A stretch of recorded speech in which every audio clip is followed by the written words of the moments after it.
ଭଲ ଅଛି ପୁରା ଆମ୍ବିଳା ଆମ୍ବିଳା ପୁରା ପ୍ରାୟ 80% ପାଖାପାଖି ଖଟା ଆମର ଶେଷ। ଜୟ ଜଗନ୍ନାଥ ସମସ୍ତଙ୍କୁ। ତ ସାଙ୍ଗମାନେ ଶୁଭ ସକାଳ। ଆଉ ଗୋଟେ ନୂଆ ଫେସ୍ ବ୍ଲଗ୍ରେ ଆପଣମାନଙ୍କୁ ସ୍ୱାଗତ। ତ ଆମ ବ୍ଲଗ୍ଟି ହେଲା ଆଜିର ବ୍ଲଗ୍ ହେଲା ଆମ ଶ୍ରାବଣ ମାସର ଶେଷ ଦିନ ଆଜି। ତ ଆଜି ଶେଷ ସୋମବାର ପାଣ୍ଡାଳି ସକାଳୁ ଆମେ ପଳେଇ ଆସିଲୁ। ତ ଚାଲନ୍ତୁ ଦେଖିବା ଶେଷ ସୋମବାରରେ ସବୁ ଆଜି କ'ଣ କରୁଛନ୍ତି ସବୁ ଆଇଟମ୍ ବୋଲେ କ'ଣ ଆଜି ଖାଲି କରାହେଉଛି ଅରୁଆ ଭାତ ଡାଲମା କ'ଣ ଟିକେ ଖଟା କରାହେଉଛି। ଚାଲନ୍ତୁ ଦେଖିବା କ'ଣ କରି କରୁଛେ ଚାଲ ଦେଖିବା। ତ ଏଇଟା ପଛରେ ସେ ହେଉଛି ଭାଇର ଘର ତ ଆମ ଘର ବି ତ ଏଇଟା ବି ଆମ ଘର। ଚାଲନ୍ତୁ ଦେଖିବା ସବୁ କ'ଣ ଅଛି ରୋଷେଇ ଶାଳକୁ। ତ ଚାଲନ୍ତୁ ଦେଖିବା ସାଙ୍ଗମାନେ ଇଏ ହେଉଛି ଆମ ଗାଁ ରାସ୍ତା। ତ ଦେଖନ୍ତୁ ଆମ ଘର ସାମ୍ନାରେ ଏଇ ରାସ୍ତାଟି ଯାଇଛି। ଆଉ ଆଜି ବର୍ଷା ସକାଶେ ଟିକେ କମ୍ ମଟର ଗାଡ଼ି ଯାଉଛି ଗାଡ଼ି ମଟର କମ୍ ଯାଉଛି ଟିକେ। ତ ରାସ୍ତା କାନ୍ଥ ଲାଗିକି ଅଛି ଆମର ରୋଷେଇ ଘର। ତ ଟେମ୍ପରାରୀ ରୋଷେଇ ଘର ନୁହେଁ ଖାଲି ଚୁଲିଟେ ପକା ହେଇଛି। ତ ଶୁଭ କେତେବେଳେ କିନ୍ତୁ ଏଠି ଟିକେ କରିଦେଉଛନ୍ତି ଇଏ। ତ ସାଙ୍ଗମାନେ ସକାଳୁ ବର୍ଷା ଲାଗି ରହିଥିଲା ଏଠି। ତ ଦେଖନ୍ତୁ ଇଏ ହେଉଛି ଆମ ଘର। ତ ଏମିତି ଗଳି ଅଛି ଆମ ଘରେ ସମସ୍ତେ ଭାଇଆଳି ତ ଲାଗି ବାରିମୁଣ୍ଡ ଆଡ଼େ ଆମର ଘରଟା ନାଇଁ ଏଇ ଘରଟା ଠିଆ ହେଇଛି। ତ ଆମ ବାରିମୁଣ୍ଡ ଆଡ଼େ ପର୍ଯ୍ୟନ୍ତ ଭାଇଆଳି ସମସ୍ତେ ଅଛନ୍ତି। ତ ଆପଣମାନେ ଦେଖିବେ ନିଶ୍ଚିନ୍ତ ଚାଲନ୍ତୁ ଏଇ ବାରିଆଡ଼େ ଦେଖିକି ଆସିବା। ନାଇଁ ତା ପୂର୍ବରୁ ଚାଲନ୍ତୁ ଦେଖିବା ଶୁଭ କ'ଣ କରୁଛି ସବୁ ରୋଷେଇ। ଆଜି ତ ସୋମବାର ଥିଲା ଶ୍ରାବଣ ସୋମବାର। ଚାଲନ୍ତୁ ତ ଆଗ ଦେଖନ୍ତୁ। ତ ଏକରେ ମୋ ଭଣଜା ସକାଳୁ ଆଜି ଯାଇନାହାନ୍ତି ସ୍କୁଲ ବର୍ଷା ଲାଗି ରହିଥିଲା ଖେଳ ଲାଗିଛି ସେ ଖେଳ ଲଗେଇକି ଦେଖୁଛନ୍ତି। ତ ଏଇ ପ୍ଲେୟାରଟାକୁ କିଏ ଚିହ୍ନି ଦିଅନ୍ତୁ ଟିକେ। ତ ଆପଣମାନେ କମେଣ୍ଟରେ କହିବେ ପ୍ଲେୟାରଟା କିଏ। ଯଦି ଦେଖୁଥିବେ ଆପଣ ନିଶ୍ଚିନ୍ତ କହିବେ ପ୍ଲେୟାରଟା କିଏ। ତ ମୋ ଭଣଜାର ଫେଭରେଟ୍ ପ୍ଲେୟାର ଇଏ ଚାଲିଛି। ତ ଆମ ଝିଅ ଦେଖିବା କ'ଣ କରୁଛି। ସ୍କୁଲ ଯାଇନି ମାନେ ସେ ନିହାତି ଶୋଇଛି ଟିକେ ହଁ ଶୋଇଥା। ତ ବୋଉ ଚାଲୁଛନ୍ତି ଯିବା। ସାଙ୍ଗମାନେ ଆମ୍ବୁଲ ଖଟା ଖାଇଛନ୍ତି। ଆମ୍ବୁଲ ଟମାଟୋ କଖାରୁ ମିଶି ଗୋଟେ ଖଟାଟେ ହେବ ବାଡ଼ିଆ ଖଟା ଯେଉଁଟା ବାଡ଼ିଆ ଡାଲମା ନୁହଁ ଏଇଟା ବାଡ଼ିଆ ଖଟା। ତ ଆମର ଆଜି ଅରୁଆ କାରଣ ଶ୍ରାବଣ ସୋମବାର ଶେଷ ପାଳି। ତ ଅରୁଆ ଭାତକୁ ଆଉ ଡାଲମା ଖଟା। ତ ଆମ୍ବୁଲ ବର୍ତ୍ତମାନ ବାହାରେ ମୁଁ ଯେଉଁ ଆମ୍ବୁଲଟା ରଖିଛି କିଣିକି ହାଟରୁ ଆଣିକି ସେଇଟା କେବଳ ଖୁଆ ହେଉଛି ଆମର ପଖାଳ। ମୁଁ ପଖାଳ କେବଳ ଖାଉଛି। ଆମ୍ବୁଲ ବର୍ତ୍ତମାନ ବାହାରିଲା। ତ ଦେଖନ୍ତୁ ଏ ଯାରେ ସବୁ ଖାଇଛି ତାର ରଖିଛି ଶିଶୁ ତଳେ ଆମର ଖାଇବା ପାଇଁ ମାନେ ପଖାଳ ଖାଇବା ପାଇଁ। ତ ଆଜି ଟିକେ ଖଟା କରିଦେବା ଆଉ କାରଣ ଅଛି ଆମର ଶ୍ରାବଣର ଶେଷ ସୋମବାର ଯେଉଁ ଅରୁଆଟି ହେବ ମସ୍ତ ହବା ଦରକାର। ଆଉ ମସ୍ତ ନହେଲେ ପାଗ ଲାଗେନି ଖାଇବ। ଅରୁଆକୁ ତ ନିହାତି ଖଟା ଟିକେ ଦରକାର। ଆମ୍ବୁଲ ହଉ ଲେମ୍ବୁ ହଉ ଟମାଟୋ ହଉ ଯାହା ବି ହଉ ଖଟା ଟିକେ ଦରକାର। ପୁରା ଆମ୍ବିଳା ପୁରା ଚଟେଇ ପୁରା ବର୍ତ୍ତମାନ ବାହାର କରାହେଲା। ତ ପାଗଟା ବଢ଼ିଆ ହେବ ଖାଇବା ପାଇଁ। ଆପଣମାନେ ଗୋଟେ କାମ କରି ସପୋର୍ଟ ନିଶ୍ଚିନ୍ତ ଟିକେ କରିବେ। ତ ଆପଣମାନେ ସପୋର୍ଟ ଟିକେ କରୁନାହାନ୍ତି ଭାରି ଦୁଃଖ ଲାଗୁଛି। ତ ଲାଇକ୍ ମୋର ଗୋଟେ ଦୁଇଟା ତିନିଟା ଏମିତି ଲାଇକ୍ ହେଲେ କ'ଣ ଭିଡ଼ିଓ ଚାଲିବ। ତ ଆପଣମାନେ ସପୋର୍ଟ କଲେ ସିନା ଆମେ ଆଗକୁ ଯିବୁ ଆଗକୁ ଭିଡ଼ିଓ ବି କରିବୁ। ତ ଆମେ ନୂଆ ଆପଣମାନେ ବଡ଼ ବଡ଼ ଲୋକମାନଙ୍କୁ କରୁଛନ୍ତି ଭିଡ଼ିଓ ଲାଇକ୍ କମେଣ୍ଟ କରୁଛନ୍ତି ସେୟାର କରୁଛନ୍ତି ସବସ୍କ୍ରାଇବ୍ କରୁଛନ୍ତି।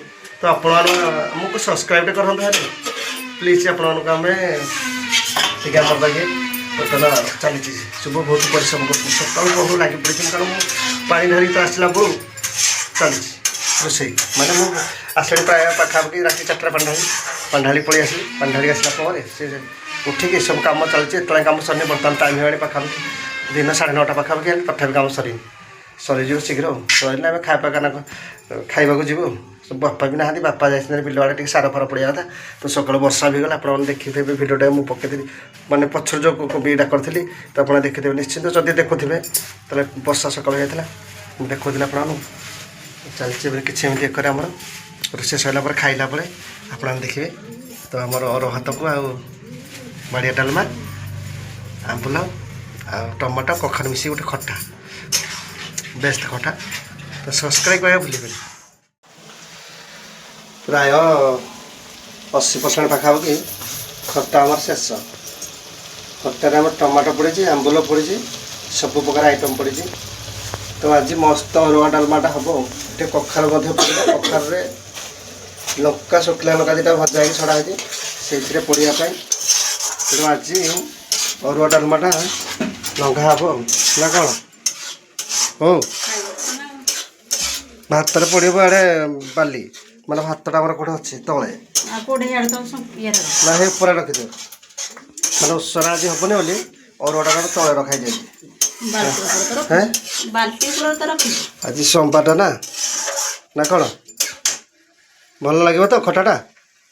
ଚିନି କମ୍ ପଡ଼ିଛି ଚିନି ଅଧିକା ପଡ଼ିଛି पकेनी चिनी लास्ट को पका ना चिनी कम पड़ी खटारे कारण चीनीटा टिके रेट अच्छी से चीनी कम आ खटा तो खटा आंबला भाई लगे कहीं चीनी मिठा करवा तो आपण के लगुच माने देखी खाली कहतु आ खाई पारे कि आपण मैंने आम खाइबू आम जानबू कि टेस्टा आपण मैंने खाली देखिए कहे के लगुच आम भिडटा के लगुच कहे आपण मैंने कमेंट तो करते कहीं तो आप सपोर्ट निहाती करूँ आम कौन गोटे सपोर्ट आपर कौन आम बड़ लोक हो तो आप निहाती करेंगे पकई दिहला बर्तमान कखारुटा देखिए के लगुच तो फाइनाली सांग मैंने आमर अरुआ भात ता पाखक अच्छे आमर खट्टा टमाटो आम गोटे आंबल फांबल मिसिकी गोटे भल खटाटे होता है मुझे कही ना तो ये देखो कांकड़ भजा तो बाड़िया डालमाटे यही तो बर्तमान शुभ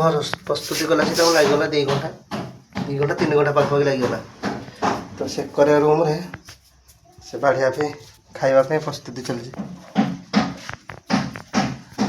आसन फासन पड़े मैंने बढ़ा हम खायापी तो बर्तमान खावाई बढ़ा होगला सब सरला निहाती खावाई बढ़ा ना सब भाग करके दौर तो मो सुंदरी बस रागिक आसी बुक करें तो टाइमटा टे देखी दिखाँ सांग मैंने टाइम बर्तमान 1 बज खाइबा तरबर बुझीगला ना कौन तो मो भणजा पाखे मो बो सब सब डिस्ट्रिक्ट बाटी बुटी दौरान मझीरा मो पे पड़ी मु खाइबी सब से पछर तार खाइब खट्टा टी देखो टी खट्टा टी तो मोर फेवरेट ओहो सब प्रकार आइटम मिसी गोटे खट्टाटे बना है केमती लगुथ जानते तो खाइला बहुत बढ़िया लगे तो ये काकड़ भजा था देसी काकड़ नुह तो जो बड़ बड़ काकड़ देसी काकड़ बड़ बड़ काकड़ भजा ये झील खाइब खट्टा मछली अधिका दियो खट्टा से खाइब आज मो झील खट्टा अधिका भजा मन मारिक से भात नहीं पाखक भात भात पाखक नहीं